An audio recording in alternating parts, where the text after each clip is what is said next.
Welcome to another Season 9 competitive win guide. This guide is on how to win on Numbani competitive. So let's start off with what DPS hero you should pick.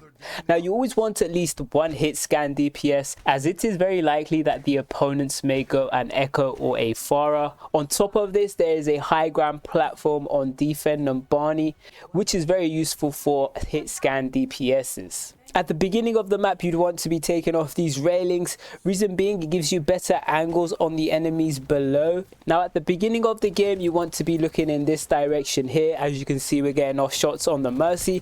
Now if you don't see anyone here, they're likely coming in from the side where my Diva and Brig are defending.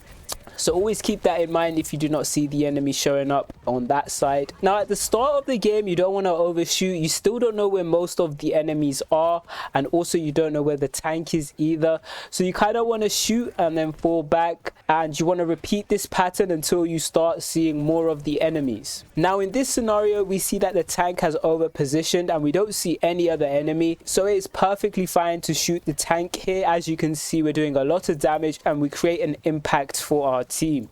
Now once the tank falls back, you want to look to push up again and see what's going on in this area. We see the Mercy and Echo again, and we just shoot them again and fall back. Don't want to stay in this position for too long, as you risk getting hooked by the Roadhog, or you could even get dove by both enemy DPSs, as we still don't know where the second DPS is. Now here the enemy pushes up and you want to do your standard DPS things where you focus support first, which is what we do.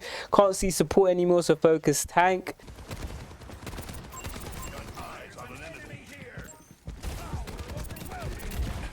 So moving on, they switch to Zarya. You don't want to be shooting at her bubble, as this will give her charges to do more damage. But if it's hard for her to get an angle on your squishies, then it's not such a bad idea, as you do need ult charge. So occasionally you can mix in shooting her bubble to do damage to her for your ult charge. Now Echo has decided to go on a flank path, so this is why you should always be checking the other entrances to the area. Once again, you always want to ping enemy flankers. As you can see, my Diva has no idea that she's there. Now this is another great example of shooting and then backing off, as we don't know where everyone is, and why being tunnel visioned onto one enemy or area is not great, as once again the Echo gets a flight angle on us. But since we weren't tunnel visioned and always moving backwards, we see the Echo shooting and we managed to pick her off. So that's one dead. Soldier decides to ult on the stair balcony. We pick him off two.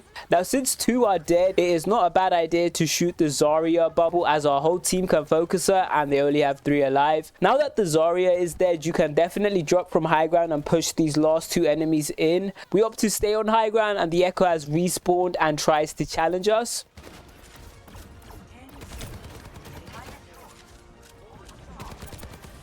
Once again, pop our heals as we're taking damage. Finish off the Echo with our rockets.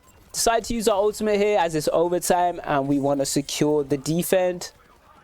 And we managed to secure the defend.